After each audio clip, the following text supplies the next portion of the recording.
ಅಲ್ಲಿ ಯಾಕೆ ಆಗ್ತಾಯಿಲ್ಲ ಇಲ್ಲಿ ಯಾಕೆ ಆಗ್ತದೆ ಅನ್ನೋಂಥ ಪ್ರಶ್ನೆ ಇವತ್ತಿಗೂ ಉತ್ತರ ಇಲ್ಲ ಅದಕ್ಕೆ.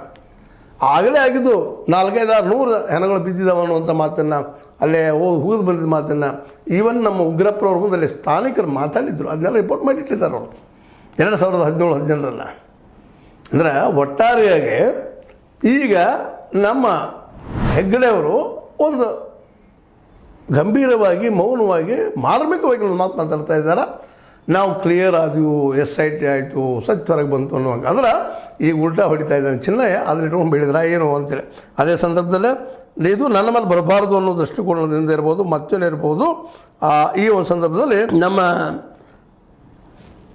ಈ ಡಿ ಕೆ ಶಿವಕುಮಾರ್ ಅವರು ಹೇಳ್ತಾ ಇದ್ದಾರೆ, ಈ ಮಾತಿಗೆ ನಮ್ಮ SIT ರಚನೆ ಮಾಡಿ ಒಳ್ಳೆಯದಾಯಿತು ಅನ್ನೋದು ಮಾತು ಹೇಳ್ತಾ ಇದ್ದಾರೆ. ಹೆಗ್ಗಡೆ ಅವರ ಹೇಳಿಕೆಯನ್ನು ಮಾಧ್ಯಮಗಳಲ್ಲಿ ನೋಡಿದ್ದೇನೆ. ತನಿಖಾ ವರದಿ ಬರುವ ಮೊದಲೇ ಈ ಕುರಿತು ಪ್ರಕ್ರಿಯೆ ಅಥವಾ ಪ್ರತಿಕ್ರಿಯೆ ನೀಡುವುದರಲ್ಲಿ ಅರ್ಥವಿಲ್ಲ ಅನ್ನುವಂಥ ಅಡ್ಡಗೋಡೆ ದೀಪ ಇಡುವಂಥ ಮಾತನ್ನು ಮಾತಾಡ್ತಾ ಇದ್ದಾರೆ. ಇಲ್ಲಿ 100 ಕೊಲೆಗಳಾಗ್ತಾ ಇದ್ದಾವೆ ಅಥವಾ ಏನು ಸಾವುಗಳಾಗ್ತಾ ಇದ್ದಾವೆ, ಸಾವುಗಳಾಗ್ತಾ ಇದ್ದಾವೆ.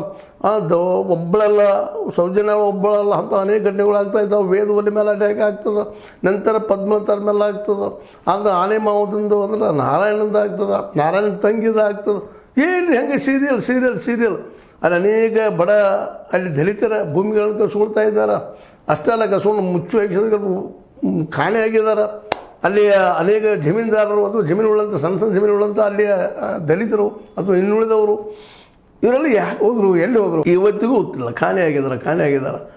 ಕಾಣೆದವರು ಇವತ್ತು ಅವ್ರ ತಂದೆ ತಾಯಿಗಳಾಗಿರ್ಬೋದು, ಮತ್ತೆ ಇರ್ಬೋದು, ಸಂಬಂಧಿಕರಿರ್ಬೋದೆಲ್ಲ ಅಲ್ಲಾಡ್ತಿದ್ರು. ಎಲ್ಲಿ ಹೋದರು ಅಂತೇಳಿ ಇವತ್ತು ಎಲ್ಲ ದೂರುಗಳು ಬರ್ತಾ ಇದ್ದಾವೆ SITಗೆ.